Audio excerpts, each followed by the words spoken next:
My name is Rachel Monroe. I'm 32 now, but I still remember that night like it's etched into the marrow of my bones. You don't forget something like that. Not when it leaves a scar on your pride so deep, it whispers to you even in moments of triumph. It was a chilly November evening, and I'd just finished a long week managing my team at the startup I had quietly built from scratch. No press, no LinkedIn gloating, just grit, 20-hour days, and a determination no one had ever seen in me before. That's probably why I still wasn't on their radar. The text came just as I was stepping into my car. "Hey, some of us are grabbing dinner at Bacchus. You should come." It was from Hayley. Of course it was. Hayley, who once told me in college that I should tone it down because my ambition made people uncomfortable. Hayley, who used to laugh behind my back when I wore the same 2 pairs of shoes to every class. I hadn't heard from her in years. But here she was now, extending an invitation I never expected to receive. Or maybe I did. Maybe, deep down, I always knew I'd get this text. Not out of friendship, not out of genuine interest, but out of something else. Something more performative.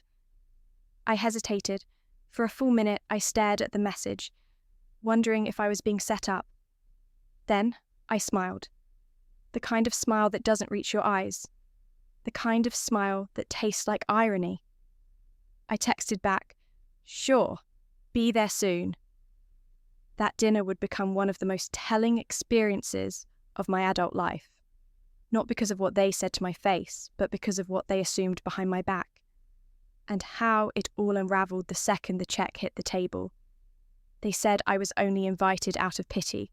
Then the bill came, and I paid for everyone's meal, including their rent. I didn't always feel like an outsider. As a kid, I was loud, bright, curious to a fault. My parents weren't rich, but they were decent, hard-working people. Dad was a mechanic who could fix anything with an engine, and Mom ran a small bakery that smelled like cinnamon and nutmeg. We weren't poor, not in the way the world defines it, but in a town like Brookfield, where Teslas lined the student parking lot and spring break meant skiing in Aspen, our kind of life felt invisible. By the time I hit high school, I knew how to disappear in plain sight. My clothes were hand-me-downs. My backpack had a busted zipper I fixed with a paperclip, but I kept my grades high and my mouth shut, especially around the girls like Hayley. Hayley, Miranda, Jess? They were a trinity of blonde hair, manicured nails, and effortlessly expensive smiles. They weren't cruel in the obvious way. No one shoved me in lockers or called me names out loud. But there were comments, subtle jabs masked as jokes. "Isn't that sweater, like, vintage? Rachel, you're so resourceful. I could never live without seamless." Laughter would follow, light and hollow, and I'd pretend not to care. I earned a scholarship to our state university. Hayley and the others ended up there too. Not because of need, but because they couldn't get into their first-choice schools. They carried their entitlement with them like a designer tote. Meanwhile, I worked part-time at the library and ate ramen in a dorm that smelled like mildew and broken dreams. Even then, I didn't mind. I believed in the long game. I knew I wasn't flashy, but I was steady. And I figured that one day, maybe, just maybe, they'd see that. I majored in computer science. They majored in communications or business administration. They joked about hating math while I taught myself how to build basic apps. On the weekends, they went out clubbing. I stayed in, tinkering with code. One night junior year, Hayley asked me to help her with a project. I spent 4 hours fixing her presentation, designing graphics, and writing clean bullet points. She turned it in without mentioning my name once. That was the last time I let myself be useful to them. After college, I didn't keep in touch. I moved to a shared apartment in the city and took contract work wherever I could. Sometimes I wrote back-end systems for small startups. Sometimes I worked tech support. There were nights I fell asleep in front of my keyboard, the blue light of my monitor reflecting off empty coffee cups.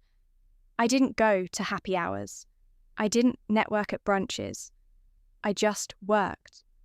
quietly, relentlessly. I knew no one was betting on me, and somehow that made it easier. I didn't have anything to prove to anyone but myself. Years passed. I built an app to help small businesses manage scheduling and inventory.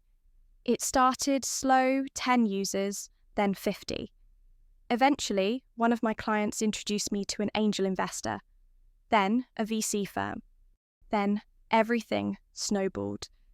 I hired my first team, got an office space, paid off my student loans. But I kept my head down. My name wasn't on any billboards. My photo wasn't splashed on Forbes. I didn't care.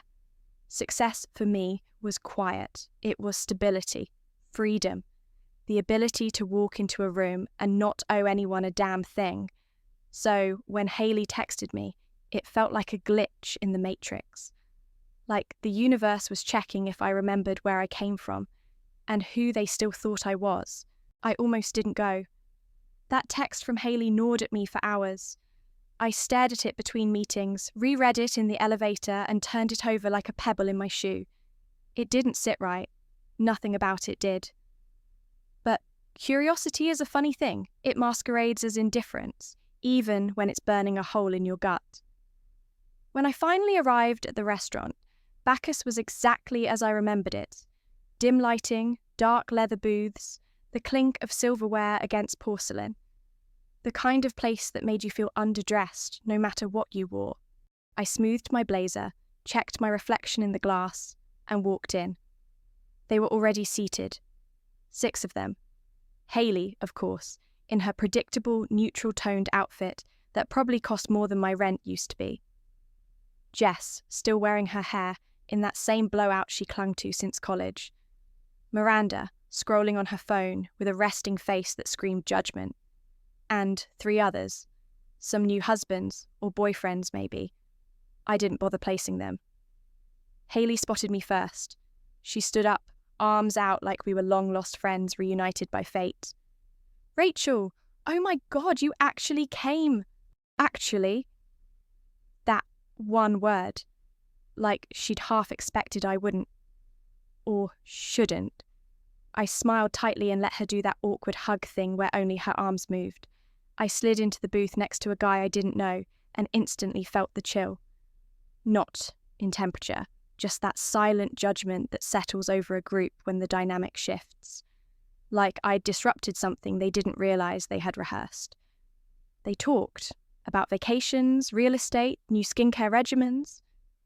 I nodded, sipped my water, and added the occasional, "That's nice?" But I wasn't part of the conversation. I was a spectator, an exhibit. Then the joke started. "You remember that hoodie Rachel used to wear every day in college?" Jess said, laughing too loudly. That thing had its own personality. "I swear she only owned like 2 pairs of shoes," Miranda added. I forced a smile. "Still do. One for walking over people's expectations, the other for keeping receipts." They laughed, and some out of politeness, some out of surprise. But it didn't change the tone. The undercurrent was the same. You don't belong here, but we'll tolerate you for a bit. Later, when someone asked what I'd been up to, I gave the bare minimum. Still working in tech, keeping busy. They nodded vaguely, uninterested. Hayley wrinkled her nose. "I thought you'd be doing something bigger by now. Weren't you always, obsessed with work?" I didn't answer right away, just sipped my wine and let the silence do the talking. Then came the final blow Hayley again, because of course it was. "You know, I told the girls we should invite you. I figured it might be nice for you. I don't know, give you a night out." I blinked. "What do you mean, nice for me?" She gave that fake laugh. "You know, just, you work so hard. We thought it might be good to include you." Include! As if I were a stray dog they let sit on the porch for the evening. Something in me went still. The old me, the girl who hid her frayed backpack and took the jokes with a strained smile, might have swallowed that comment and gone home to cry into her pillow. But I wasn't her anymore. I looked at her, dead in the eye. "That's very thoughtful of you, Hayley." She smiled like she'd won something, like she had no idea what was coming. The waiter arrived, ready to take our dessert orders. Someone asked for tiramisu, another for creme brulee. I passed. I had something better planned. The check came a few minutes later, in one neat black folder, discreetly placed in the centre of the table like a ticking bomb. As they all glanced at it, pretending not to, I reached for it. "I got it," I said simply. Hayley's eyes widened. "Oh no, Rachel. Don't this place is expensive." "I know," I said, already sliding my card in. "But I insist. Consider it a gift for including me." The silence that followed was the most delicious thing I'd tasted all night. The waiter returned, took the card without question, and when he came back, he placed the receipt gently in front of me. "And thank you again," he added, with a smile that wasn't just polite. "We appreciate you choosing to dine with us again, Ms. Monroe." Hayley blinked. "Again?" I looked up. "Oh, right. I forgot to mention, my company just bought this building last month. We're converting the top floors into co-working suites. Bacchus is staying, though. Great food, decent acoustics." I signed the receipt and stood. "You're welcome to stay," I said. "Desserts on me. Or, rather, on the lease." Then, I walked out, heels clicking against the marble, and didn't look back. It started the next morning. I woke up earlier than usual, still riding the high from the night before, but also haunted by a deeper, sharper feeling. Vindication is supposed to feel good, powerful, cleansing, but it hadn't.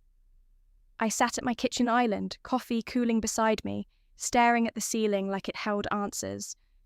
Instead, it just made me think. Think about all the times I'd swallowed my pride, dimmed my light, accepted less. Think about how much time I'd spent trying not to be seen as a threat by people who'd never lifted a finger to build anything for themselves. That's when it hit me. I'd spent years proving something to them without even realizing it. Everything I'd done, my silence, my humility, my refusal to flaunt success, was a subconscious attempt to earn respect from people who never had any for me to begin with. And I was done with that. That week, I walked into the office and made changes. Real ones. I hired 2 new women engineers, both of whom had been passed over by other firms because they didn't fit the culture. I restructured our mentorship program to focus on lifting voices that had been ignored. I told my leadership team, no more waiting for approval. We were going to take up space. Outside of work, I started saying yes to things I once avoided. I went to conferences, took speaking gigs, wrote opinion pieces. I started owning my story, the grit, the climb, the sacrifices. One article I wrote about being underestimated in tech went viral. Emails flooded my inbox, not just from women in the industry, but from men too. People who had felt invisible, people who had been the butt of the joke at someone else's table. But it wasn't just the external wins that marked my turning point. It was internal. I started looking at my own reflection without flinching. I stopped measuring my worth against anyone else's barometer. Then, in the middle of that momentum, I got a letter.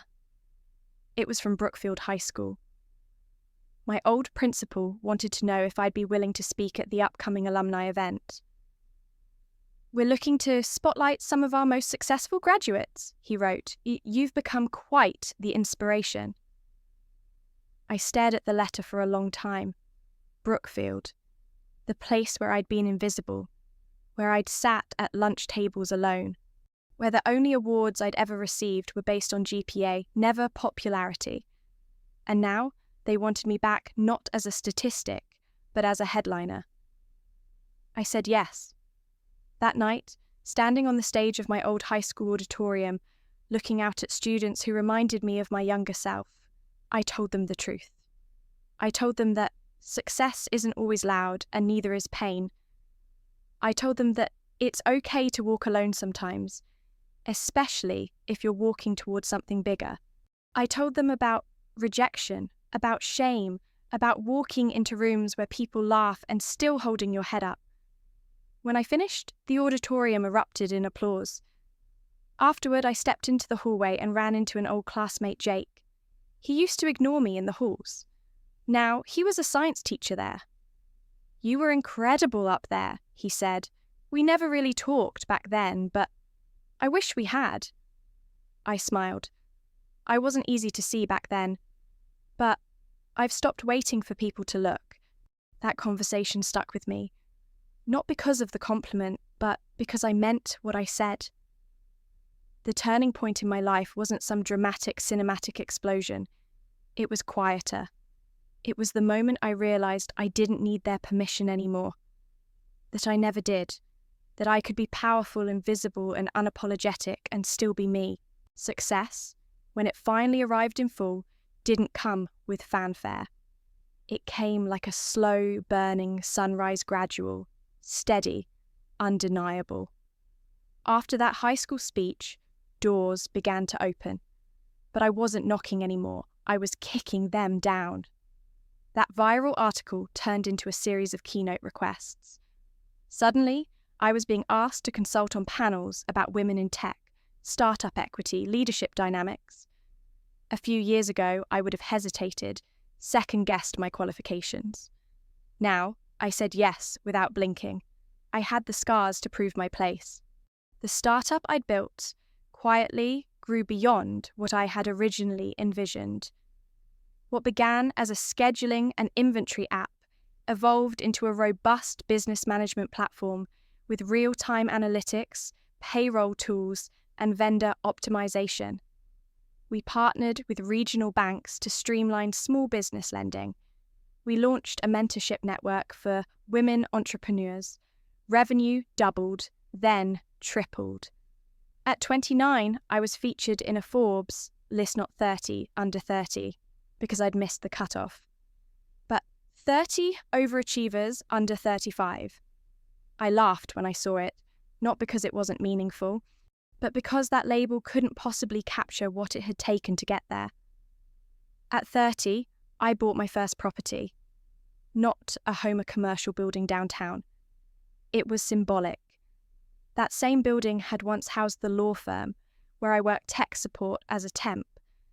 I remembered sitting in the basement, rebooting their server for the third time, and listening to the senior partner joke about how women in tech were just better at HR. Now, the firm was leasing space from me. Meanwhile, Hayley and her friends stayed the same in many ways. I didn't follow them closely, but every now and then, their names popped up on LinkedIn or in passing conversation. A boutique marketing firm that folded, a failed coaching brand, a lifestyle blog that fizzled out after 6 posts. I didn't gloat. I didn't need to. Growth was its own kind of quiet triumph. And I wasn't interested in revenge for the sake of it, not anymore. But I also didn't forget. At 31, I launched an initiative called Echo Grant a Funding Program for young women in tech from underprivileged backgrounds. It wasn't just money. It was mentorship, resources, introductions. I knew what it felt like to have potential, but no connections. I wanted to be the ladder I never had. Media began to take notice. I gave interviews. I was profiled in a few magazines. Nothing flashy, just stories of resilience, strategy, and long-term vision.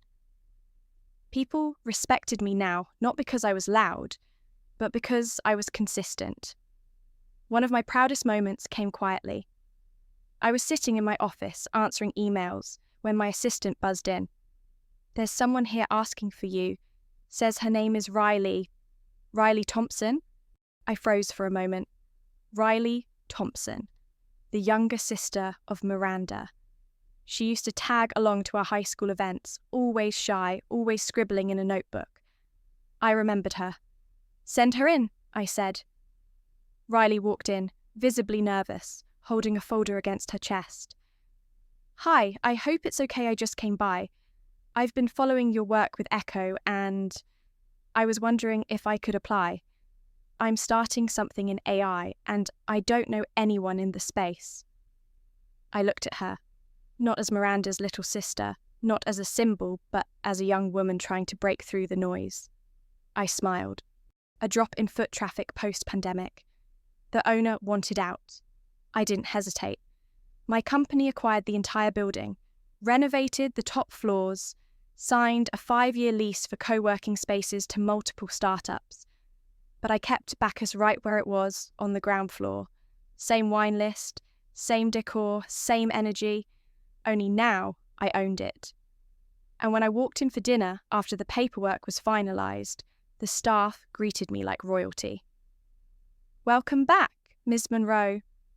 I booked the back room for a dinner the following week. I invited Hayley, and that's when everything came full circle. The week before the dinner, I told my assistant to call Bacchus and reserve the same table we'd used that night, the booth in the back under the low-hanging amber lights, the same place where their laughter had rippled off the walls and made me feel small, even after everything I'd built. It was a theatre now, and I was ready to direct the final act. I didn't dress to impress. I wore black simple, sleek, elegant, no brands screaming for attention, just confidence sewn into every seam. Power doesn't need to shout. It walks into a room and waits. Hayley arrived first. Predictable. She walked in wearing some pastel cocktail dress that probably had a designer name I'd never cared to learn. She looked around, confused at the sight of a hostess leading her to the back room. "Oh, wow," she said when she saw me. "This is fancy," I smiled. "I thought it would be a nice throwback." She gave a breathy laugh, still unsure of the ground beneath her feet. "This place really hasn't changed. Still feels exclusive." "It is," I replied, motioning to the sommelier.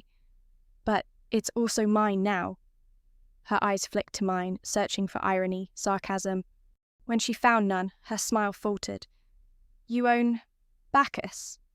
"I own the building. They lease from me. So, technically, yes."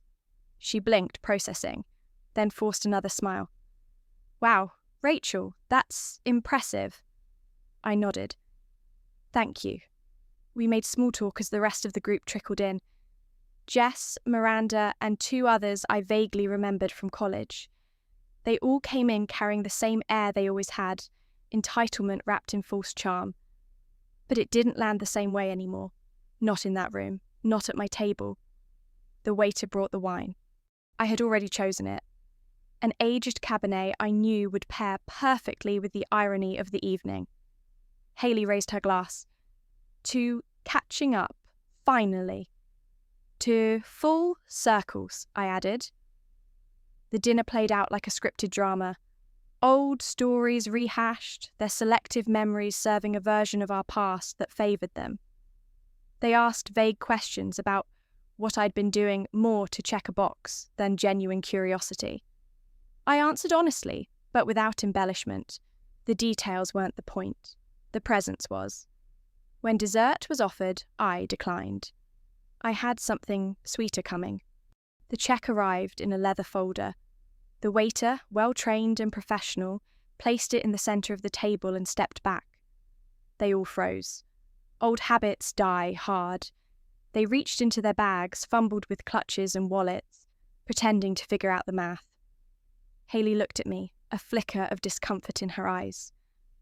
"I can Venmo you," she offered, "or split it." I shook my head.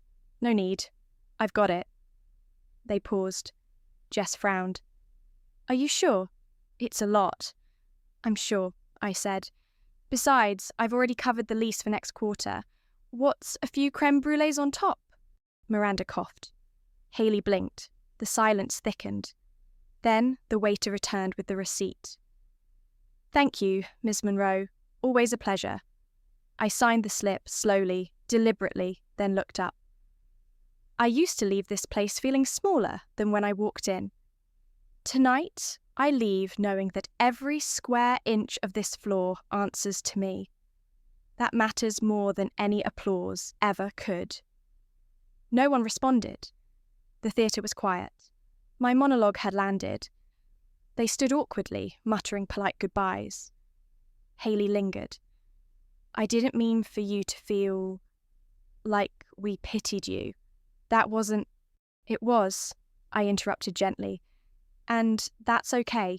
You didn't see me then, but I see myself now. That's more than enough.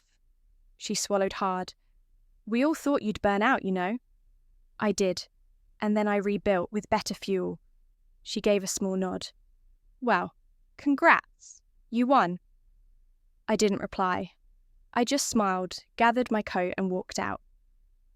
Outside, the city felt warmer somehow. The lights brighter, the noise less intrusive.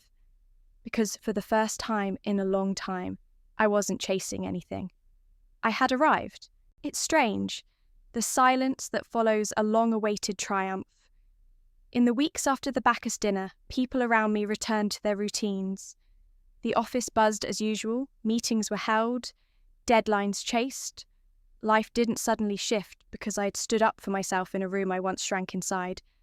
But I had shifted. Internally, permanently. The evening played in my mind, not like a loop, but like a chapter I could finally close. Not ripped out in rage or regret, just closed, with a quiet satisfaction. There was no need to relive it. There was no urge to boast. What I felt most of all, strangely enough, was peace. I stopped checking Hayley's socials. I stopped Googling the others' names. I stopped needing to know what they thought of me. Their opinions had lived in my head for so long, I didn't even notice when they left. But once they did, the space they occupied filled with something else. Clarity. Clarity about what I wanted to build, who I wanted to be, who I already was. I doubled down on my initiative's expanded Echo Grant into 3 new states, started an accelerator for first-gen founders, and invested in 2 promising startups led by women of colour. I met young women who reminded me of me at 19, bright-eyed, hungry, unsure. I told them the truth, always. That being underestimated hurts. That silence isn't the same as weakness. That revenge doesn't always come with a mic drop, it often looks like longevity. And in quiet moments, on Sunday mornings when I walked my dog along the river, or late nights when I sat at my kitchen table journaling, I gave space to my younger self. I imagined her beside me, that girl with the paperclip on her backpack, listening to laughter that wasn't meant for her. I told her we made it. Not because they let us in, but because we stopped asking. One morning, I received a letter in the mail. A real one with a stamp. It was from Miranda. The handwriting was unmistakable. I held it in my hands longer than I probably should have, debating whether to open it. Inside was a short note, just a few lines. I owe you an apology. You didn't deserve how we treated you. I see that now. I hope life has been kind to you. There were no excuses, no justifications, just acknowledgement. I didn't respond, not because I was angry, but because I didn't need anything more. The apology wasn't necessary, but it was kind, and I appreciated kindness now more than I ever had. Sometimes, when I visit Bacchus, usually alone, sometimes with a friend, I sit in a different booth, one near the window. I watch the world go by, sip my wine and feel no need to perform. The waitstaff knows me. They nod with respect, not pity. And every now and then, a younger woman walks in. Nervous, uncertain, maybe a little out of place. And I watch as she takes a seat, orders her drink and holds her chin high. I see her. I see myself in her. And I hope, wherever she's heading, she knows she belongs. Not because the room welcomes her, but because she brings her own damn chair. I've learned that revenge isn't about making others feel small. It's about refusing to let them define you. It's about building a life so full, so stable, so yours, that no one's absence can shake it, that no one's past perception can dim it. I don't walk around angry anymore. I walk around free.